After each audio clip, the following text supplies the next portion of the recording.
Hello everybody, and welcome back to Let's Play Dark Souls. Now, I believe I mentioned on the last video that we should go talk to Solaire right here, and that's how we're going to start this episode. So I'll shut up and let the man speak. Why? Why? After all this searching, I still cannot find it. Why? Why? After all this searching, I still cannot find it. Maybe I did speak to him last time, and I'm remembering incorrectly, let's put it that way. One thing I will do is pop a humanity really quick, because I have 0 soft humanity right now.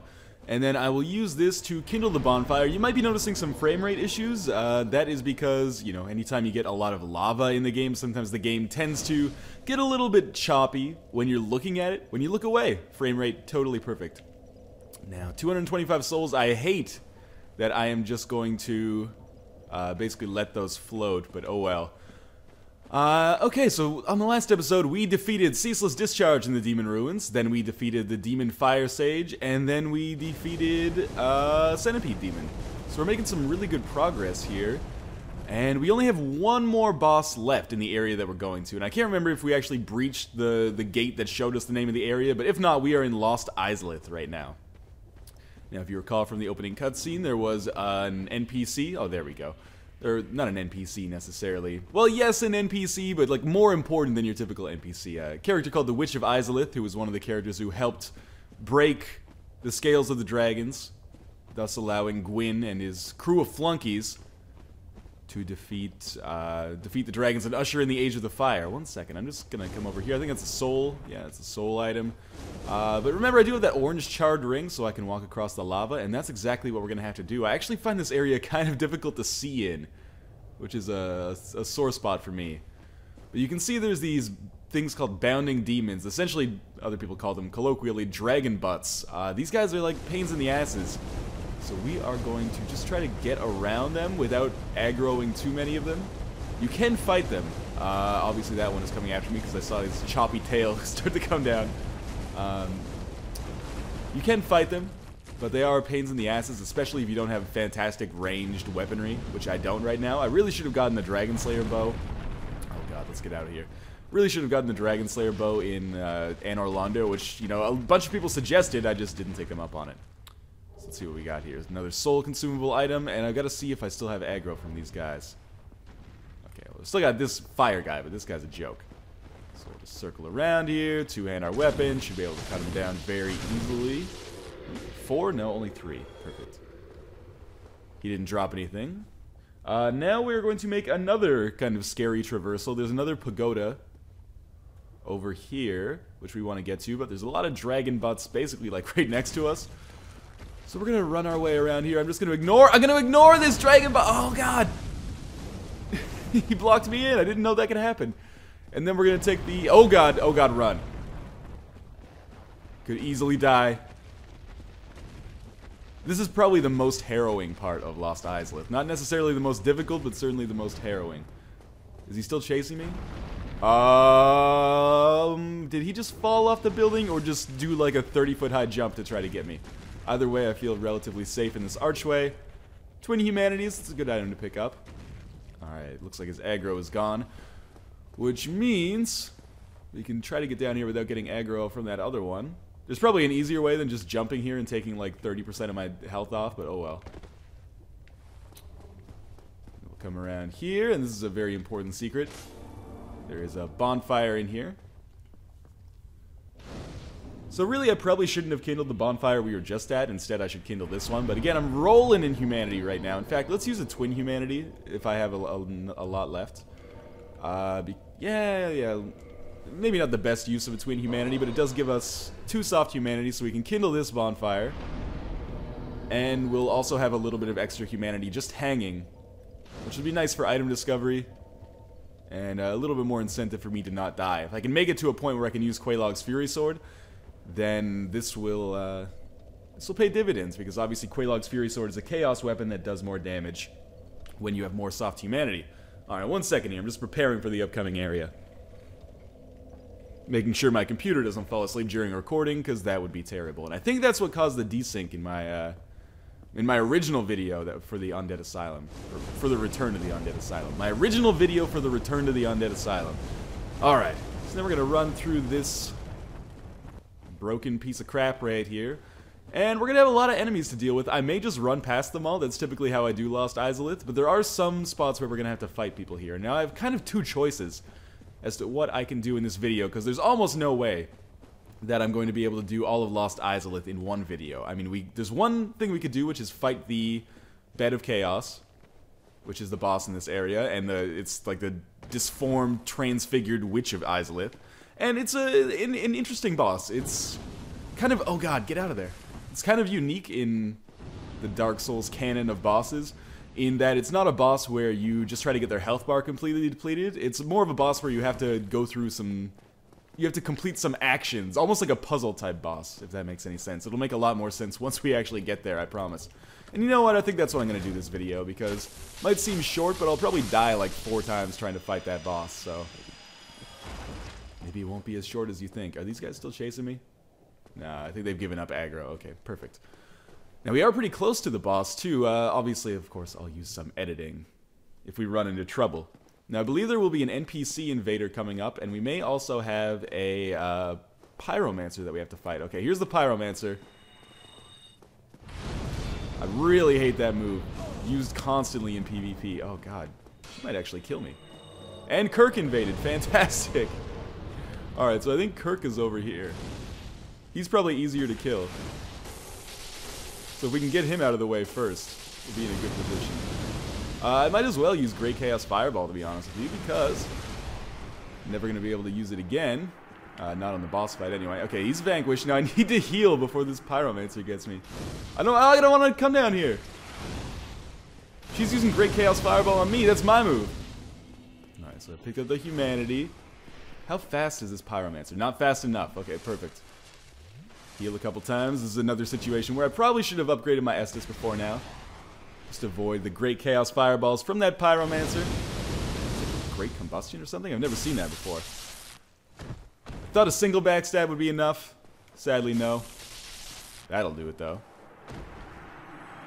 So we get Izalith Catalyst from her. That creepy vomit monster has lost its aggro, which is fantastic for me. Let's pick up the Spiked Shield. This shield's kind of cool because it actually allows us to do damage with our blocking attack. Before we fight the boss, should probably do a little bit more exploring. Just because, you know what, we're like 5 minutes into the video, 7 minutes into the video. Alright, down here is an area I don't want to go to just yet, but there is an area down there where I can farm Demon Titanite, essentially meaning I can upgrade my Estus Flask. Or not my Estus Flask, my Quelaag's Fury Sword as much as I want. I haven't been down to this area in a long time. What do we have down here? I'm trying to remember. Dragon Butts, okay. Pretty much par for the course at this point in the game. Again, I call everything around here Dragon Butts, apparently. The face on these Dragon Butts kind of looks like... You remember the Goosebumps books, and then they made a TV show about the books, and there was the episode about the Halloween mask? Reminds me of that. Probably nobody knows what I'm talking about right now. And we can get over here. What is this? It's some kind of soul consumable item, but... Oh! I guess won't be getting that. Instead, I'm just gonna run past here and go back to the area we were just in. The cool thing about the boss that we're fighting is that you don't necessarily need a lot of Estus to defeat it. Why is this Dragon Butt trying to come at me right now? And why doesn't it understand that I'm right behind it? Maybe it can't turn around on stairs. If so, that's a pretty rough draw for him. Again, you don't necessarily have to fight all these guys. But it's nice, you can get some extra souls, a little bit of practice. Not that I necessarily need the souls right now, I'm not even sure what I would use them for. Probably if you're in a position like me right now, you don't want to level up anymore, and you have a ton of souls, like 250,000. Two things worth noting. One, I would probably just treat those souls as lost, so you don't feel bad if and when you lose them, because you probably will. And two, just buy upgrade materials. Go to Sen's Fortress or the Giant Blacksmith in Anor Londo, buy a shit ton of large Titanite shards. Buy Twinkling Titanite. Try to farm Titanite chunks, even though that doesn't require a lot of souls. That guy's dead. We have a chest over here. Is it a mimic? Let me look at the chain. I'm just joking. I'm going to try to cut it a new asshole. What do we have here? Chaos Fire Whip. Oh, yeah, that's a new Pyromancy. I don't think I've ever gotten that one before. That's pretty cool. And this feels like it should be an illusory wall. And it isn't. Shows what I know. So I guess, what are we at here? Like 10 minutes? 10 minutes, let's go fight the boss. I feel the pressure to create like half-hour episodes all the time. Now again, I would like to reiterate, pretty much I would just treat this humanity and these souls as lost. So don't be angry at me when I lose them down here. I can easily farm that back in PvP, or, you know, even quicker actually by being a Sunbro, aka a cooperative phantom. So we're going to go down and fight the Bed of Chaos here. I think right off the bat we're going to be in basically no danger, but things get bad quickly, let's put it that way. So come down here. Bed of Chaos is basically just this angry tree monster here. You can see there's 3 glowing orbs that we have to deal with. What we're going to do is try to take out those glowing orbs one by one. Now the first time we're not going to face that much in the way of resistance. We're just going to roll in here and then try to hack away at this tree root. It'd be nice if I could actually hit it. I'm probably not standing in exactly the right spot. There we go, okay. Now having hacked away at one of those tree roots, Bed of Chaos is going to get pretty fucking pissed off about that, and it's going to like unshackle one of her demon wings. This is going to present itself as a pretty difficult problem for us, because now it does a lot more damage. It has different attacks that it can do, some of which are basically unblockable. And on the other hand, it also causes pieces of the environment to fall apart. So as we try to run from like place to place, we're essentially going to have to watch out for pitfalls that are going to fall up beneath us. Now this is why Bed of Chaos is considered probably one of the easier bosses, because you don't actually have to like go up toe-to-toe with it and fight it. But also one of the more difficult bosses, because it's very easy for just like one of those hand swipes to catch you and end up, you know, in a bad spot. I would really love to heal here as well. But first I want to make sure it does its hand attack. Okay, there we go. Let's heal 2 Estus. That'll be enough for me to presumably get over here, but I've really got to watch out for the falling. Oh god! Get up! He slid on the floor for like 10 feet. Okay, still doing alright.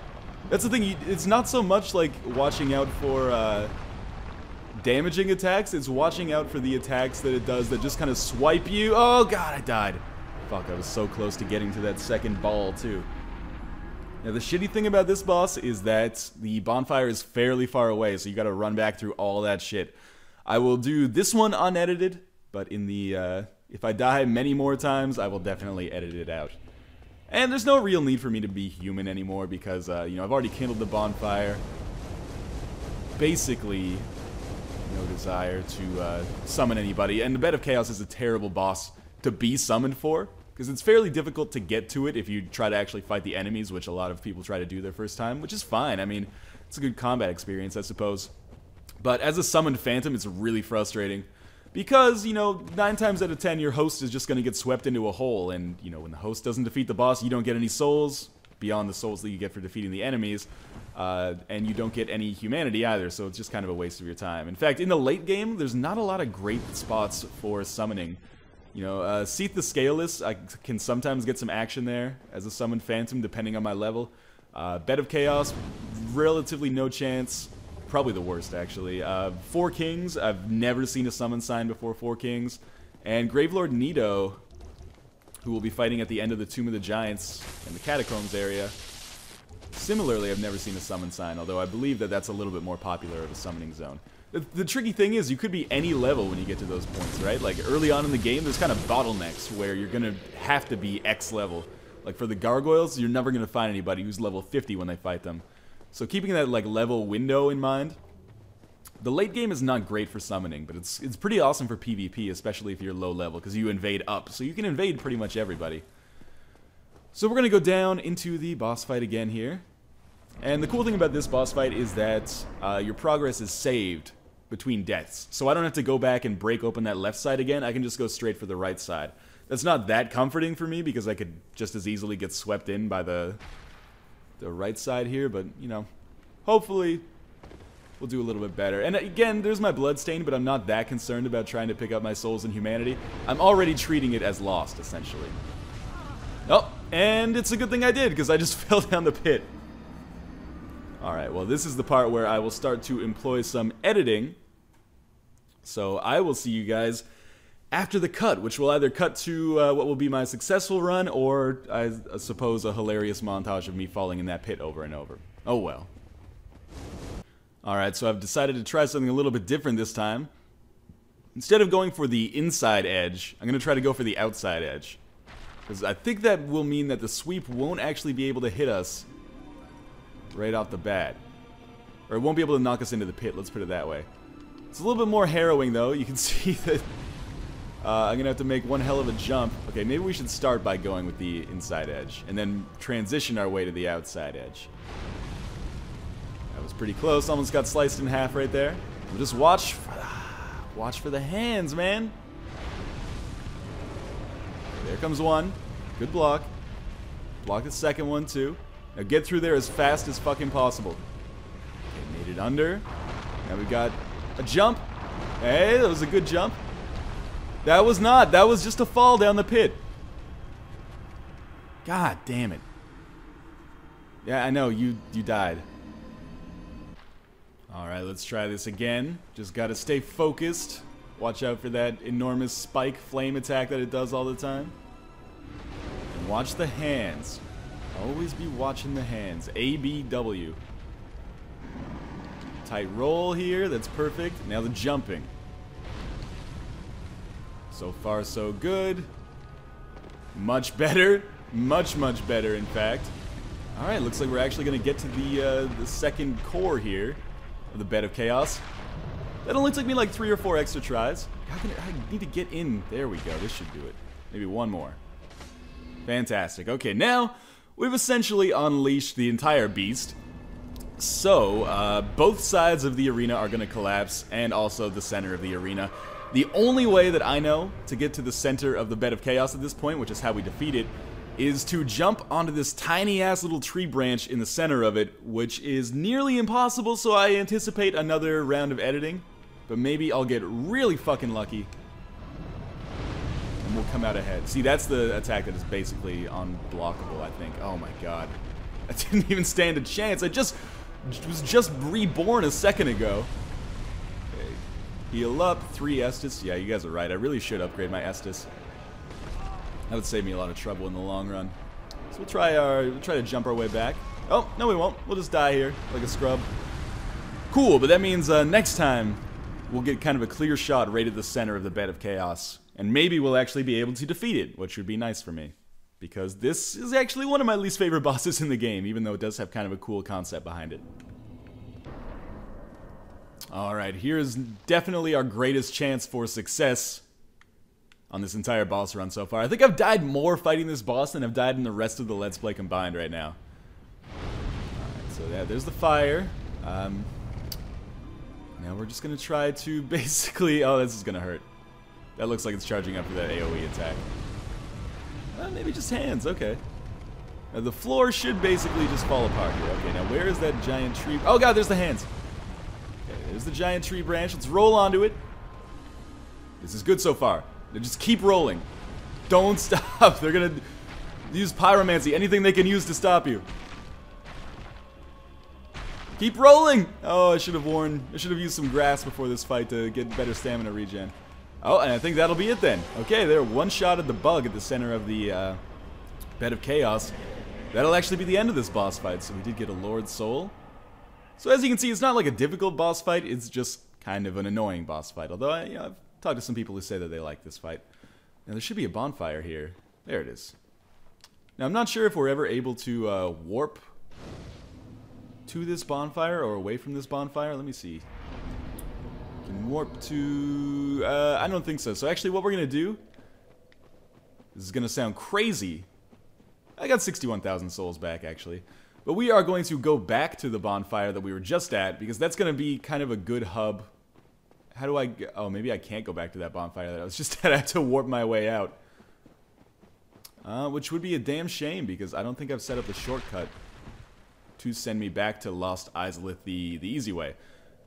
So I guess what I'm going to do, we'll warp to the Daughter of Chaos. We're not done with Lost Izalith quite yet, but we are done with the boss in Lost Izalith. And that'll be our third Lord Soul that we have to add to the Lord Vessel. After the Soul Shard from the Four Kings, the bequeathed Lord Soul from Seath the Scaleless, and now the Lord Soul itself from the Witch of Izalith. Next we will go and we will fight Gravelord Nido, who will explain, or who I will explain when we get there, I should say. We're certainly not ready for that yet. We probably have one more episode of stuff in Lost Izalith. I'm going to farm some Demon Titanites, and hopefully we'll be able to upgrade our Quelaag's Fury Sword and pick up some kind of light source. Now, did I open the shortcut? Yes, I did. Oh, fantastic. That saves me a lot of heartache. I'm really happy about that. So we can take this elevator basically down to the Demon Ruins. I'm just trying to remember which way we want to go now to get back to Lost Izalith. I'll just rest at the bonfire and then we'll, start the next episode when we start it. Just head down here. We've obviously dealt with these dragon butt guys before. Oh, God. Why do I always get trapped by these guys? Fire, I expect, is not that good against them, but oh well. Saves me from getting up close and personal. Did that actually do 10 damage? No, it must have done in the hundreds because they both died. Alright, I can't explain how happy with you I am to be done with the Bed of Chaos. That was the episode that I was dreading throughout, like, the creation of the genesis of this Let's Play. I was like, well, I'm gonna do the Let's Play, but if I do it, I'm gonna have to do Bed of Chaos, which is gonna be annoying as fuck. Because I always die, like, dozens of times on it. 77 is the damage that it did, alright. Or that might be just the damage that it had left on it.